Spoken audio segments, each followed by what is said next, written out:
பழனிசாமி அவர்களா இருந்தீங்க. அப்புறமா எடப்பாடியார் அப்படின்னு ஒண்ணு வந்து நான் வந்து பழனிசாமின்னு தான் என்னுடைய லெட்டர் பேர் வந்தது. அம்மா தான் எடப்பாடின்னு முன்னாடி. No compromise. உங்க சைடுலயும் எங்க சைடுலயும். It's a GT promise. GT Holidays, South India's #1 travel brand.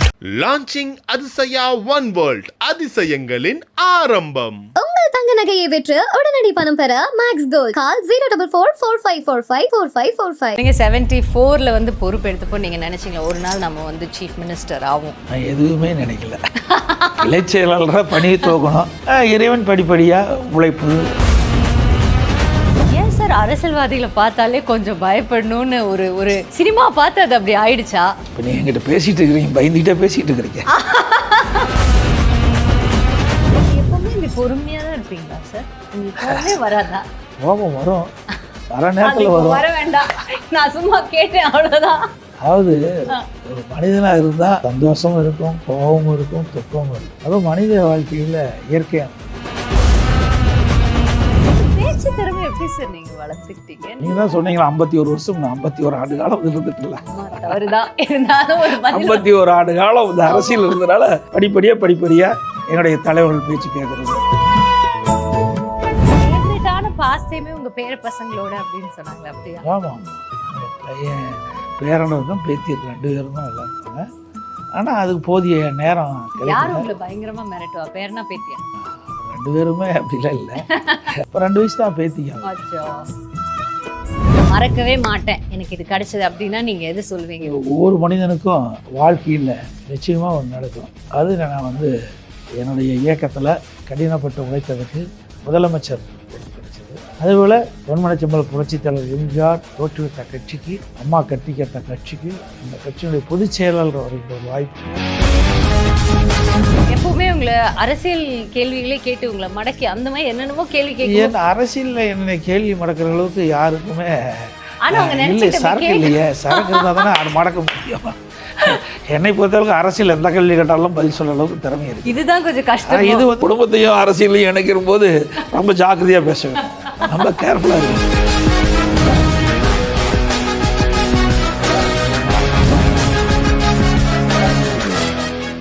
அப்போல்லாம் நீங்க வந்துட்டு பழனிசாமி அவர்களா இருந்தீங்க. அப்புறமா எடப்பாடியார் அப்படின்னு ஒன்று வந்து நிறைய பேர் அது உங்களோட சர்நேம் நினைக்கிறாங்க, சில பேர் வந்து அது உங்களுடைய கான்ஸ்டிடுவன்சியோட நேம் தான் நினைக்கிறாங்க. பட் அதில் ஒரு ஸ்டோரி இருக்காமே, அந்த ஸ்டோரி கொஞ்சம் ஷேர் பண்ணுங்க. நான் வந்து பழனிசாமின்னு தான் என்னுடைய லெட்டர் பேர் வந்தது. அம்மா தான் எடப்பாடின்னு முன்னாடி எழுதினாங்க. நான் பல முறை நான் என்னுடைய கடிதம் அம்மாவுக்கு போகும்போது, ஏன் எடப்பாடி அவர் மறுக்கிறாரு, இனிமேல் எடப்பாடின்னு சேர்த்துக்க சொல்லுங்க. அதில் தான் எடப்பாடி பழனிசாமி. நீங்கள் சொன்னீங்க 74ல் வந்து பொறுப்பு எடுத்தப்போ நீங்கள் நினச்சிங்களா ஒரு நாள் நம்ம வந்து சீஃப் மினிஸ்டர் ஆகும் அப்படின்னு நீங்கள் நினச்சிங்களா? இல்லை அது உங்களோட இதுலேயே இல்லையா சார்? நான் எதுவுமே நினைக்கல. இளைச் செயலாளராக பணியை தோக்கணும். இறைவன் படிப்படியாக உழைப்பு, சேவை, கழக நிர்வாகிகள், தொண்டர் மக்களோடு கலந்து படிப்படியாக பதவிகள் கிடைக்கப்பட்டன. உழைப்பு தான். 2வது மக்களை நேசித்து மக்களுக்கு தேவையான சேவைகள் செய்தால் எல்லோருக்கும் அந்த வாய்ப்பு கிடைக்கும். அண்ட் நான் உங்கள் டீம் கிட்ட பேசும்போது சொன்னாங்க உங்களுக்கு பயங்கரமான ஒரு ஒர்க் எத்திக் இருக்குது. ஏதாவது ஒரு வேலை இப்போ கொடுத்தோன்னா அந்த வேலையை எப்படி சிறப்பாக செய்கிறது, அது வந்து எல்லாம் ஜெயிச்சவங்க எல்லாருக்கிட்டையுமே அந்த குவாலிட்டி நான் பார்த்துருக்கேன் சார். பெரிய எந்த ஒரு வேலைனாலும் அது வந்து சிறப்பாக செய்யணும், அதோட கடைசி வரைக்கும் போய் அதில் வேறையா இன்னொருத்தங்க வந்து அது குறைய சொல்லிடக்கூடாது. அது மாதிரி நீங்களும் அப்படி தான் அப்படின்னு சொன்னாங்க. இந்த ஒரு குவாலிட்டி நீங்கள் வந்து வளர்த்துக்கிட்டதா, இல்லை உங்களுக்கு சின்ன வயசுலேருந்தே அப்படியா, இல்லை யாரையா பார்த்து இதுக்கப்புறம் ஏதாவது ஒரு இன்சிடென்ட்க்கு அப்புறம் இன்ஸ்பயர் ஆகி அப்படி பண்ணணும்னு நினச்சிங்களா? எப்படி சார்? அப்படி இல்லை, ஒவ்வொரு மனிதனுக்கும் ஒரு தனிப்பட்ட முறையில் கொள்கை இருக்கும். அந்த அடிப்படையில் நமக்கு கிடைக்கின்ற வாய்ப்பு, நமக்கு கொடுக்கின்ற பணி சரியாக செய்ய வேண்டும் என்று நம்ம ஆரம்ப காலத்திலிருந்தே என் மனதில் இடம்பெற்று சிறு வயது முதல் அப்படித்தான் நினைப்பேன்.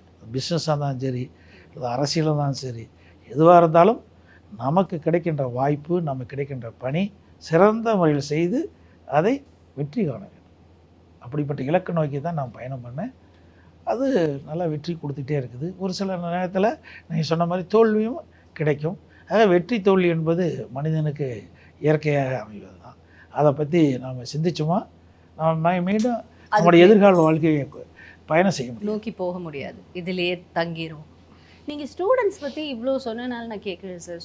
இப்போ இருக்கிற ஸ்டூடெண்ட்ஸ் வந்து பாலிடிக்ஸ் தெரிஞ்சுக்கணும்னு நினைக்கிறீங்களா? இல்லை வந்து நடுவில் there was a very brief time of fashion, எனக்கு பாலிடிக்ஸே தெரியாது, அதை பற்றி எனக்கு எதுவுமே தெரியாது அப்படி சொல்லுவாங்க. நீங்கள் உங்கள் பாலிடிக்ஸை வந்து உங்கள் ஒர்க்கில் நீங்கள் மிக்ஸ் பண்ண பொலிட்டீஷியனாக இருக்கணும்னு அவசியம் இல்லை, பட் ஒரு பொலிட்டிக்கல் நாலேஜ் உங்களுக்கு இருக்கணும்.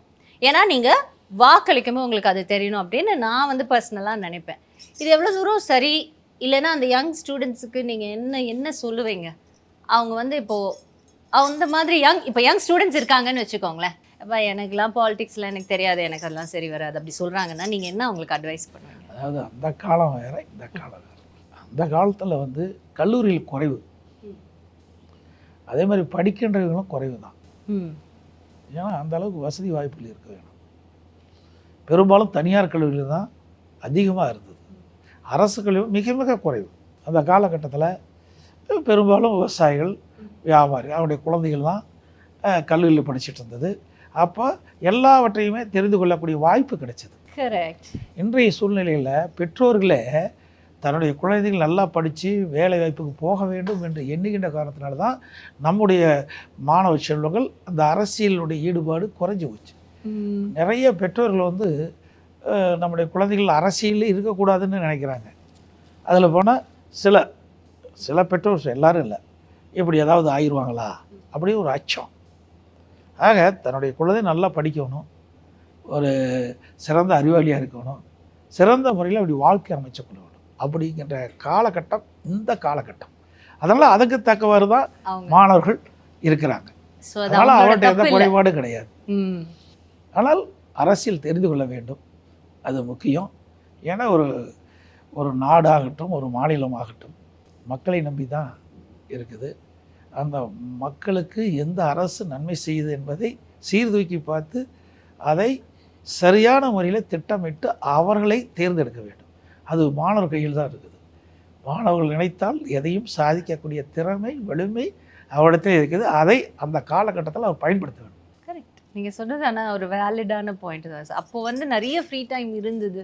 அண்ட் அது ஃபஸ்ட்டு வரணும், இதில் அப்படி கிடையாது, ஏதோ போகிறாங்க படிக்கிறாங்க அப்படி தான் இருந்தது. அதுக்கப்புறம் அவங்க வீட்லேயே கூட பேசிக்கிட்டே இருப்பாங்க, எல்லார் வீட்லேயும் அவங்க பெரியவங்க. ஸோ அதில் அந்த காலத்தில் பிஸ்னஸ் இருந்தது, வியாபாரம் இருந்தது, படித்து ஓரளவுக்கு நாலேஜ் வேணும் அப்படிங்கிற மாதிரி இருந்தது. இப்போ இருக்கிற பெற்றோர்கள்லாம் தன்னுடைய குழந்தை நல்லா படிக்கணும், டாக்டர் ஆகணும், இன்ஜினியர் ஆகணும், நல்ல வேலைக்கு போகணும், தன்னுடைய குழந்தைகள் ஃபாரினில் போய் வேலையில் இருக்கணும் அப்படிங்கிற ஒரு மனநிலைக்கு வந்த காரணத்தினால நம்முடைய மாணவர்கள் அதிகமாக அரசியலில் அவருடைய மனநிலை செலுத்த முடியல. ஓகே. ஆனால் அதே மாதிரி இன்னொன்னும் கேட்கலாமா தெரியலையே, ஏன் சார் அரசியல்வாதிகளை பார்த்தாலே கொஞ்சம் பயப்படணும்னு ஒரு சினிமா பார்த்து அது அப்படி ஆயிடுச்சா? இல்லை நீங்கள் அது என்னைக்காவது நினச்சி ஏன் எங்களெல்லாம் பார்த்து பயப்படுறீங்க, எங்ககிட்ட நல்லா பேசுங்க அப்படி நீங்கள் நினைப்பீங்களா? எப்படி நீங்கள் உங்களோட இப்போ எங்களோட பாயிண்ட் ஆஃப் வியூ கேட்டால் நான் ஒன்று சொல்லுவேன். ஆனால் நீங்கள் இவ்வளோ பெரிய ஒரு அரசியல் கட்சியில் ஒரு தலைவராக இருந்து அப்போ உங்களுக்கு எவ்வளோ பார்த்துருப்பீங்கல்ல, அவங்களுக்கு மைண்டில் என்ன தோணும்? இப்போ நீங்கள் என்கிட்ட பேசிகிட்டு இருக்கிறீங்க, பயந்துகிட்டே பேசிகிட்டு இருக்கிறீங்க.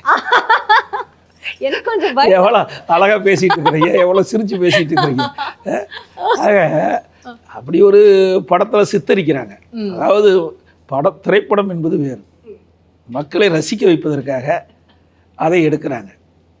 அப்படி எடுத்தால் தான் மக்கள் பார்க்குறாங்க அப்படின்ற எண்ணம் திரைப்பட தயாரிப்பாளருக்கும் டைரக்ஷன் இருக்கிற காரணத்தில் தான் எல்லாமே அந்த அரசியலை மையமாக கொண்டு படம் எடுக்கிறாங்க. அப்படி எந்த அரசியல்வாதியும் இருப்பதா என்னை பொறுத்தவரைக்கும் தெரியல. இல்லையா சார்? ஏதோ ஒரு சிலர் இருக்கலாம், இல்லைன்னு நான் மறுக்கலை. பெரும்பாலானவர்கள் அப்படிலாம் இல்லை. அவங்களுக்கும் குடும்பம் இருக்குது, உற்றார்கள் இருக்குது, நண்பர் இருக்கிறாங்க, தொழில் இருக்குது, எல்லாமே அனைவரோடையும் அனுசரித்து போய் தான் வாழ்க்கையை நடத்திட்டு இருக்கிறாங்க. அதனால் திரைப்படத்தில் வருவதற்கும் அங்கே நிஜ வாழ்க்கையில் அரசியல் இருப்பதற்கும் நிறைய வேறுபாடு. இந்த பேச்சு திறமை எப்படி சார் நீங்கள் வளர்த்துக்கிட்டீங்க? நீங்கள் பார்த்து ஒருத்தங்களை பார்த்து இன்ஸ்பயர் ஆகி அப்படி வளர்த்துட்டீங்க. நீங்கள் தான் சொன்னீங்களா 51 வருஷம், நான் 51 ஆண்டு காலம் அதில் இருந்துட்டுல.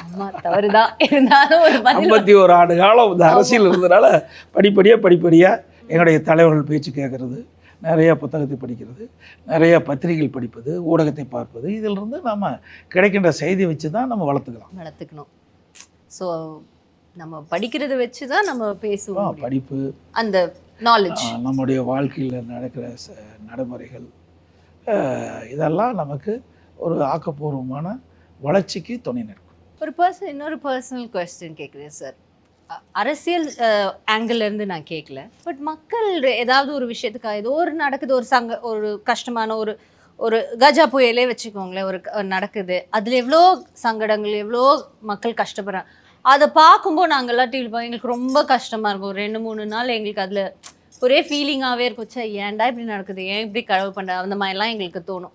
உங்களுக்கு எப்படி நீங்கள் அதை ஃபீல் பண்ணுறதுக்கு உங்களுக்கு டைம் இருக்குமா, இல்லை அது ரெக்டிஃபை பண்ணுறதுலேயே தான் இருக்குமா சார்? ஃபீல் பண்ணங்காட்டி தானே ரெக்டிஃபை பண்ண முடியுமா? அவள் படுகின்ற துன்பம் கஷ்டம் இதை பார்த்து தான் அதை சரி செய்ய வேண்டும். அப்படி தான் நாங்கள் இருக்குமா தூக்கம் இல்லாமலாம்? நாமளும் அதிலிருந்து தான் வந்திருக்கிறோம். நம்ம பெரிய டாட்டா பில்லெல்லாம் கிடையாது, சாதாரண விவசாயி இருக்கிறேன். ஆக அவை படுகின்ற கிராமத்தில் படுகின்றவர்கள், நகரத்தில் படுகின்ற ஏழைகள், அவர்களுக்கு என்ன இடர்பாடுகள் இருக்குது, இப்படி புயல் வெள்ளம் பேரிடர் காலத்தில் அவெல்லாம் பாதிக்கிறாங்க, அந்த பாதிப்பிலிருந்து மீட்டெடுக்க வேண்டும். அதற்கு என்னென்ன செய்ய வேண்டும், எதை செய்தால் அவர்கள் மீட்டெடுத்து பழைய வாழ்க்கை முறைக்கு வர முடியும் என்பதையெல்லாம் உயர் அதிகாரி இருக்காங்க, அவர்களெல்லாம் கலந்து ஆலோசித்து நம்முடைய பணியிலிருந்து ஈடுபடுத்தி தான் அதை சரி செய்ய வேண்டும். நீங்கள் இப்போ இந்த ஒரு விஷயம் நடந்தப்போ எனக்கு ரொம்ப மனசு கஷ்டமாக, எனக்கு தூக்கமே வரல, அந்த மாதிரி ஏதாவது ஒரு காலகட்டம் இருக்கா உங்களுக்கு? அப்படின்லாம் எதுவுமே கிடையாது. எதையுமே சீரியஸாக எடுத்துக்கிட்டா நம்ம எதையுமே சக்ஸஸ் பண்ண முடியாது. நீங்கள் கொரோனா காலம், நீங்கள் அப்போ ஒரு மோசமான சூழ்நிலை. அப்போ நான் 32 மாவட்டத்துக்கு நான் நேரடியாக போனேன். என்னுடைய கூட இருக்கிறவங்கெல்லாம் கூட எச்சரிக்கை பண்ணுவாங்க, இது ஒரு வைரஸு, இது காற்றில் பரவக்கூடியது, ரொம்ப ஜாக்கிரதையாக இருக்கணும் அப்படிலாம் சொல்லுவாங்க. நான் அதெல்லாம் ஒரு பெரிய சீரியஸாக எடுக்காத நான் எல்லா பக்கமுமே போயிட்டு இருந்தேன். ஒரு 10 மாவட்டத்துக்கு போயிருந்தேன். 11ஆம் மாவட்டம் திருச்சி மாவட்டம்னு நினைக்கிறேன். அங்கே இருக்கின்ற ஒரு விவசாயி தன்னுடைய கருத்தை சொல்லிகிட்டு இருந்தார். நல்லா திடகாத்தமான ஒரு 50 வயசு தான் இருக்குன்னு நினைக்கிறேன். அவர் தமாக மாவட்ட தலைவர்னு நான் கருதுகிறேன். பிரமாதமாக பேசிகிட்டு இருந்தார். நான் அவருடைய பேச்செல்லாம் கேட்டுக்கிட்டே இருந்தேன்.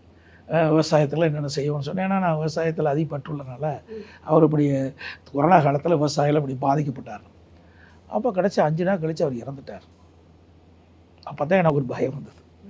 அது வரைக்கும் எனக்கு பயமே இல்லை. ஏன்னா இவ்வளோ அழகாக பேசினார், இப்படி இருந்தார், நல்ல திடகாத்தமான உடலாக இருந்தார். அப்படி இருக்கிற இந்த கொரோனா வைரஸ் தாக்கப்பட்டு அவர் இறந்திருக்கான்னு சொல்லும்போது தான் நம்ம அனைவரும் இன்னும் கொஞ்சம் எச்சரிக்கை இன்டென்சிட்டி அப்படின்னா எல்லா இடத்துலையுமே என் கூட வர்றவங்கிட்ட, மற்ற எனக்குடைய அதிகாரிகள், எனக்கு உதவியாளர்கள், நம்முடைய நண்பர்கள், மற்ற பொதுமக்களுக்கு ரொம்ப விழிப்புணர்வு ஏற்படுத்தணும்னா, சில இடத்துல பார்த்துருப்பீங்க, வெளியிலே வர முடியாது, தகடெல்லாம் அடிச்சிருப்பேன். ஒருத்தர் வெளியிலே வர முடியாது, அந்த வீதியிலிருந்து வெளியே வர முடியாது. ஏன்னா இது காற்றில் பரவக்கூடிய ஒரு வைரஸ் நோய். அதனுடைய வீரியம் என்ன என்பதை அறிந்த காரணத்தினால நான் அவருடைய மருத்துவர்களையும் அளந்து பேசி அவருடைய ஆலோசனைலாம் பெற்று நம்முடைய விலைமதிக்க முடியாத உயிரை காப்பாற்ற வேண்டும் என்ற ஒரு இக்கட்டான சூழ்நிலையெல்லாம் ஒரு கடினமான போக்கெடுத்தோம். மக்கள்லாம் நிறைய அதில் கஷ்டப்பட்டாங்க, அது இல்லைன்னு நான் சொல்லலை. இருந்தாலும் அவர் விலை மதிக்க முடியாத உயிரை காப்பாற்ற வேண்டிய சூழ்நிலை. அதையெல்லாம் பார்க்கும்போது உண்மையிலேயே ஒரு சிரமமான காலகட்டம் தான் அது. கண்டிப்பாக அது ரொம்ப இப்போ நினச்சி பார்த்தா கூட ஒரு மாதிரி லைட்டாக பயமாக. நிறைய பேர், கொஞ்சம் நெஞ்சம் இல்லை, நிறைய பேர் இறந்துட்டாங்க. எனக்கு தெரிஞ்சவங்க, உற்றார் நண்பர் நிறைய பேர் இறந்துட்டாங்க. சார், நீங்கள் ஃபுல்லாக எப்போ பாரு இந்த வேலையிலே இருக்கீங்களே, அப்போது வீட்டில் உங்களை மிஸ் பண்ண மாட்டாங்களா? வீட்டில் எப்படி உங்களை சப்போர்ட் பண்ணுறாங்க? ஏன்னா இப்போ கூட நீங்கள் 100 தொகுதியை கிராஸ் பண்ணி வந்திருக்கீங்க. அப்போது ஃபுல் அண்ட் ஃபுல் இங்கே தான், வீட்டுக்கு போகிற அந்த பழக்கமே கிடையாது நினைக்கிறேன். எப்படியா இருந்தாலும் நாங்கள் ஒரு 10 டேஸ்க்கு 2 நாள் வீட்டுக்கு போகிறோம்.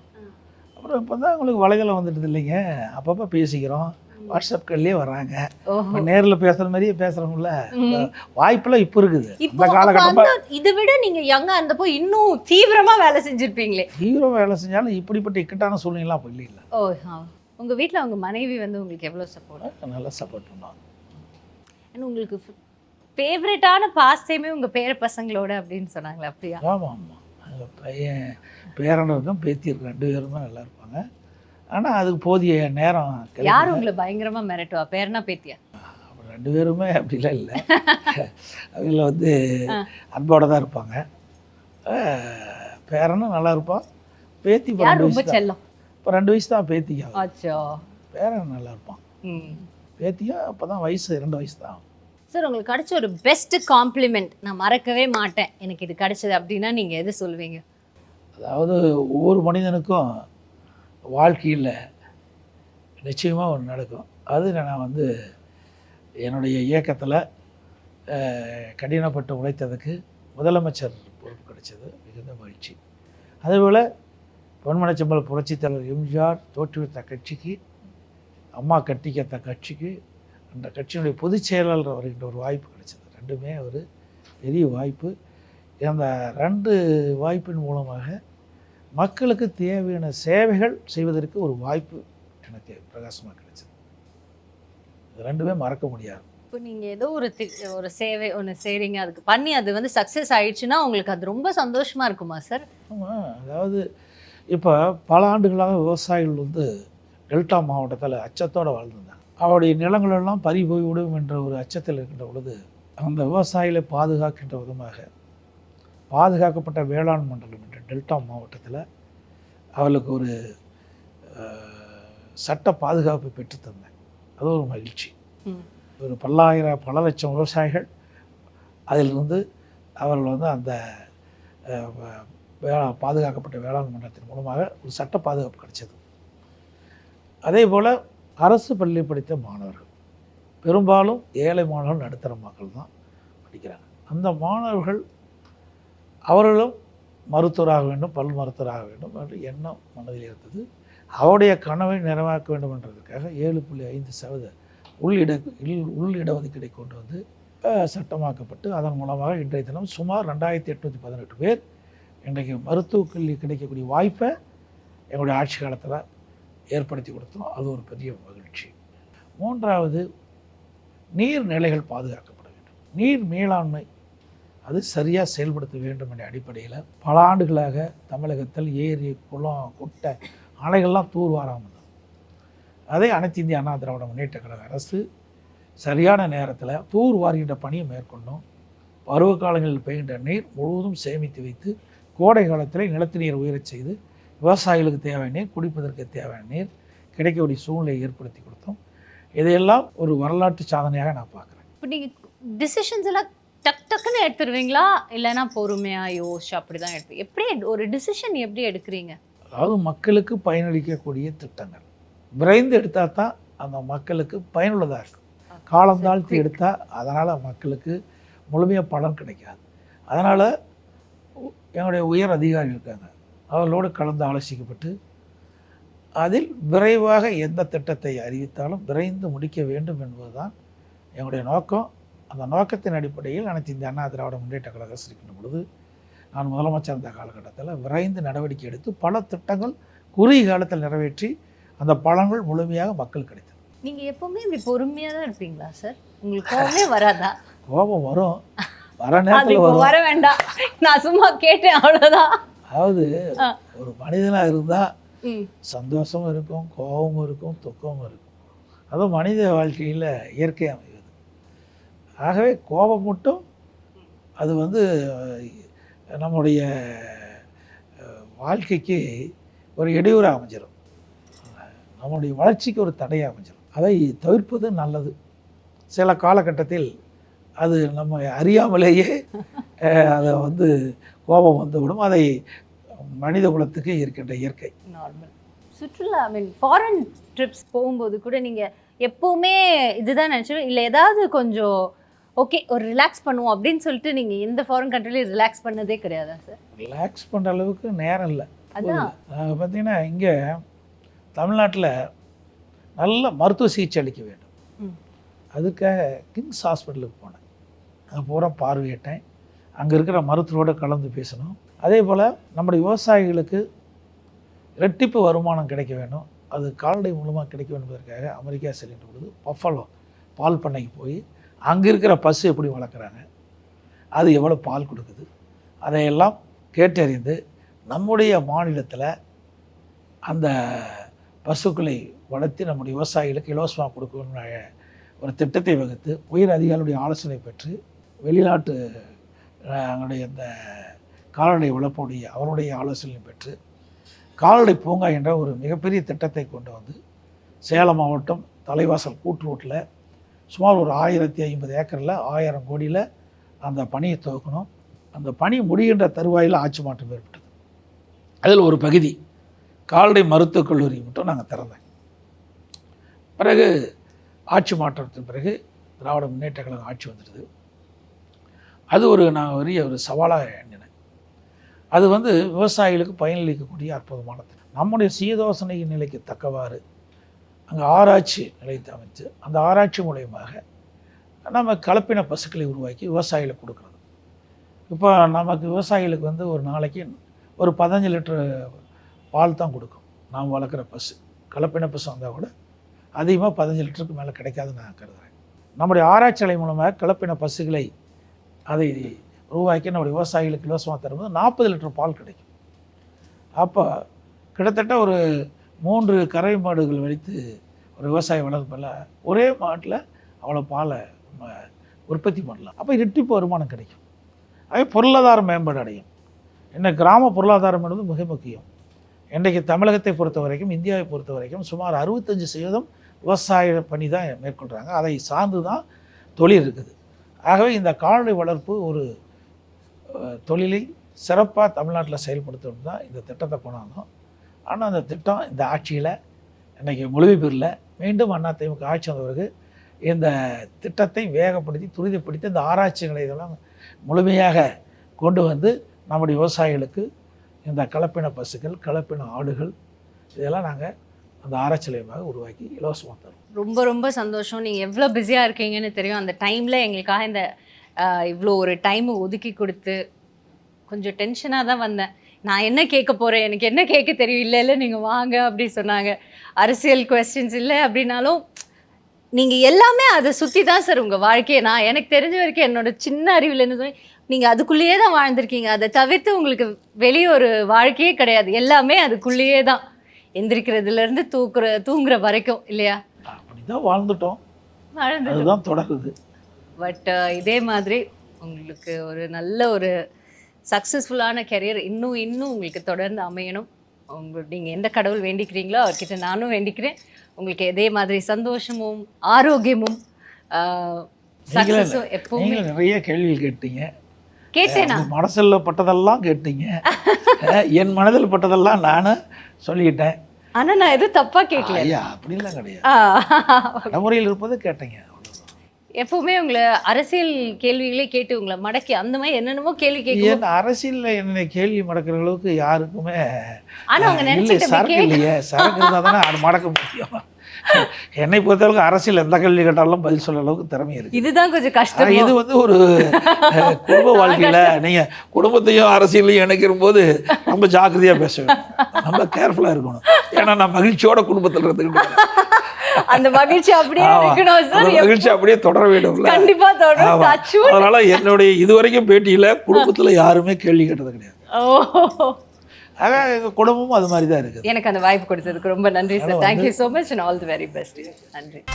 No compromise. உங்க சைடுலயும் எங்க சைடுலயும். It's a GT promise. GT Holidays, South India's #1 travel brand. Launching Athisaya One World, அதிசயங்களின் ஆரம்பம். உங்கள் தங்க நகையை விற்று உடனடி பணம் பெற மேக்ஸ் கோல்ட். கால் 04445454545.